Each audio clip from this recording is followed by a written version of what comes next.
بسم اللہ الرحمن الرحیم عن انس رضی اللہ تعالی عنہ قال قال رسول اللہ صلی اللہ علیہ وسلم ومن احیا سنتی فقد احبنی ومن احبنی کان معی فی الجنہ رواہ الترمذی۔ حضرت انس رضی اللہ تعالی عنہ فرماتے ہیں نبی کریم صلی اللہ علیہ وسلم نے ارشاد فرمایا، جس شخص نے میری سنت کو زندہ کیا پس تحقیق اس نے مجھ سے محبت کی، اور جس نے مجھ سے محبت کی کان معی فی الجنہ، وہ جنت میں میرے ساتھ ہوگا۔ جامع ترمذی حدیث نمبر 2678۔ میرے پیارے بھائیو،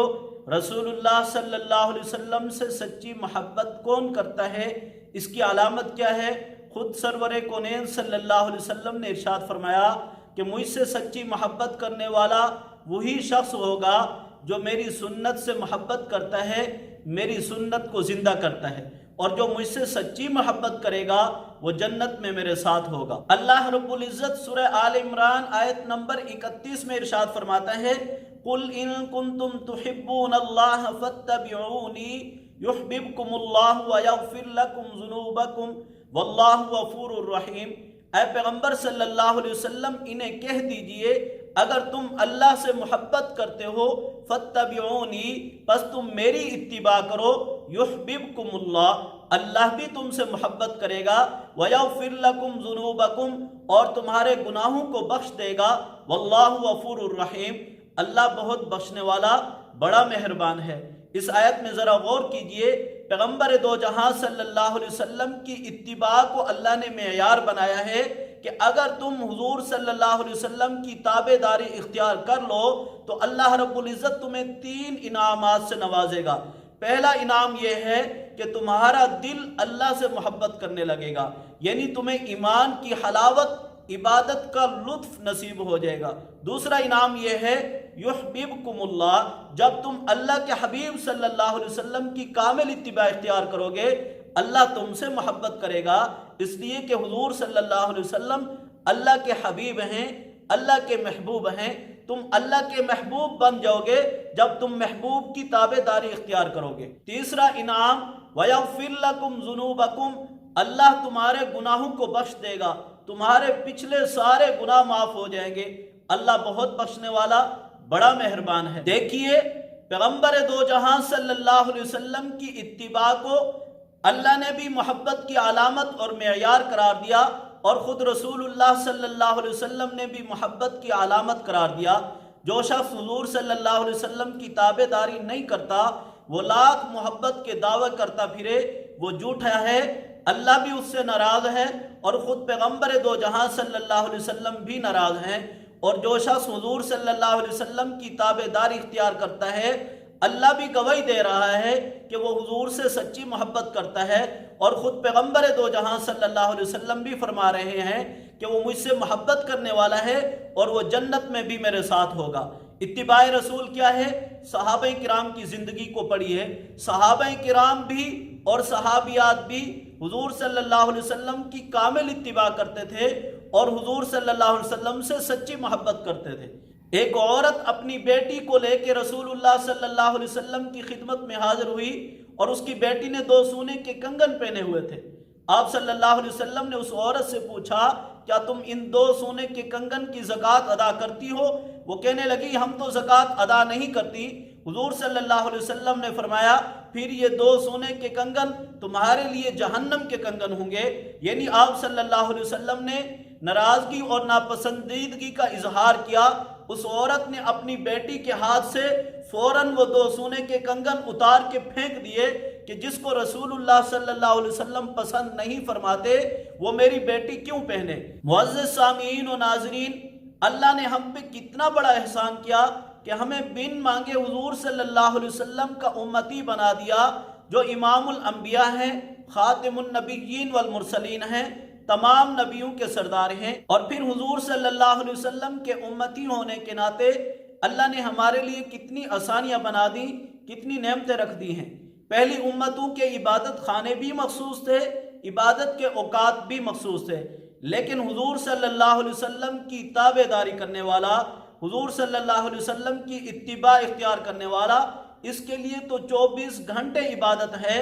دو شرطوں کے ساتھ، ایک ہے اخلاص، نمبر دو اتباع۔ اخلاص کا تعلق انسان کی نیت کے ساتھ ہے کہ میرا ارادہ خالص اللہ کی رضا کے لیے ہو، مخلصین لہ الدین، اور دوسری چیز ہے اتباع، اس کا تعلق انسان کے عمل کے ساتھ ہے کہ میں جو بھی عمل کر رہا ہوں وہ بعینہ ہی حضور صلی اللہ علیہ وسلم کے عمل کے مطابق ہونا چاہیے۔ اگر اس میں میں کمی کروں گا یا اضافہ کروں گا، اللہ اس کو میرے منہ پہ مار دے گا، اللہ کو اس کی کوئی ضرورت نہیں ہے۔ حضرت علی رضی اللہ تعالی عنہ نے ایک شخص کو دیکھا،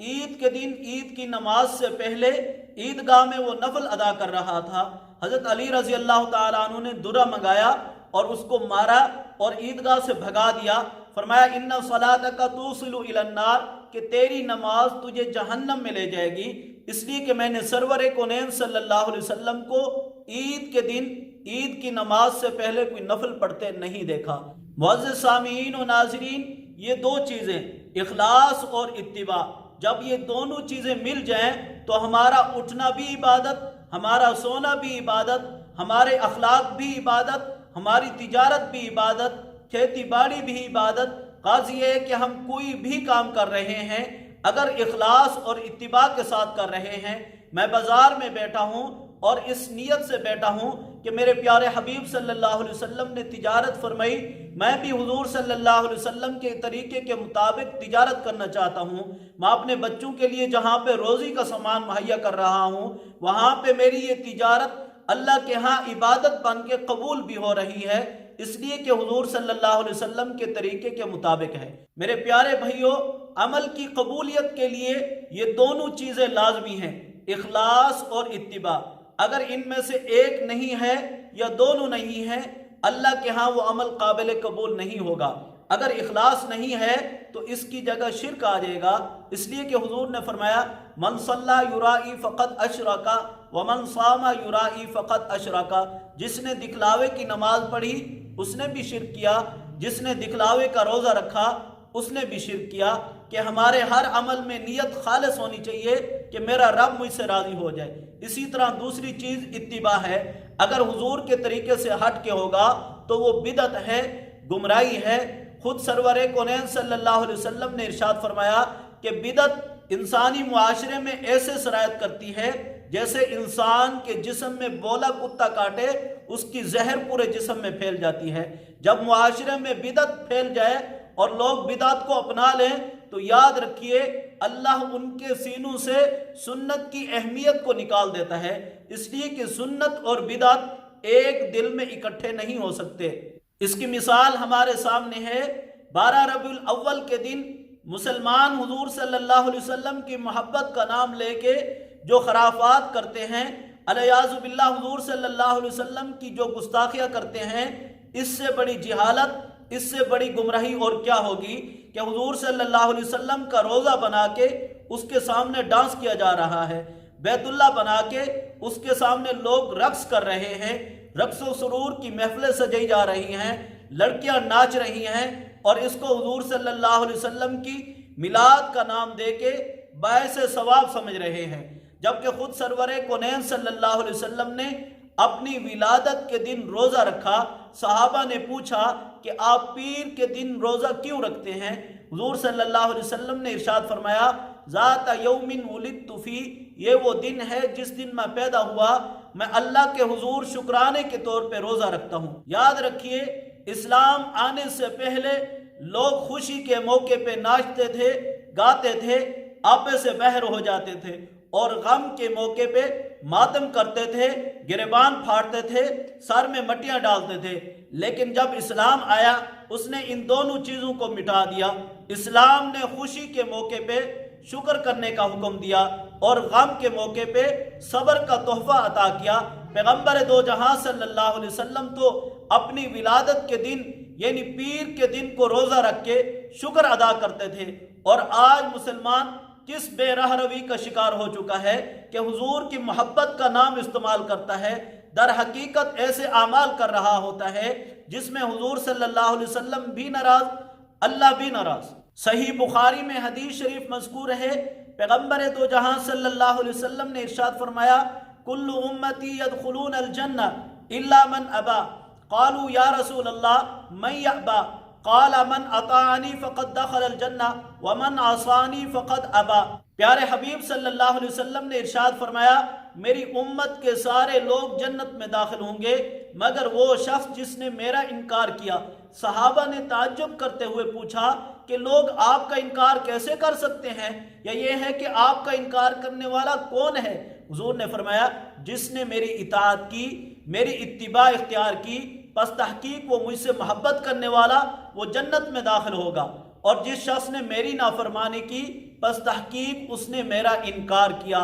ذرا اس ابا کے لفظ میں غور کیجئے،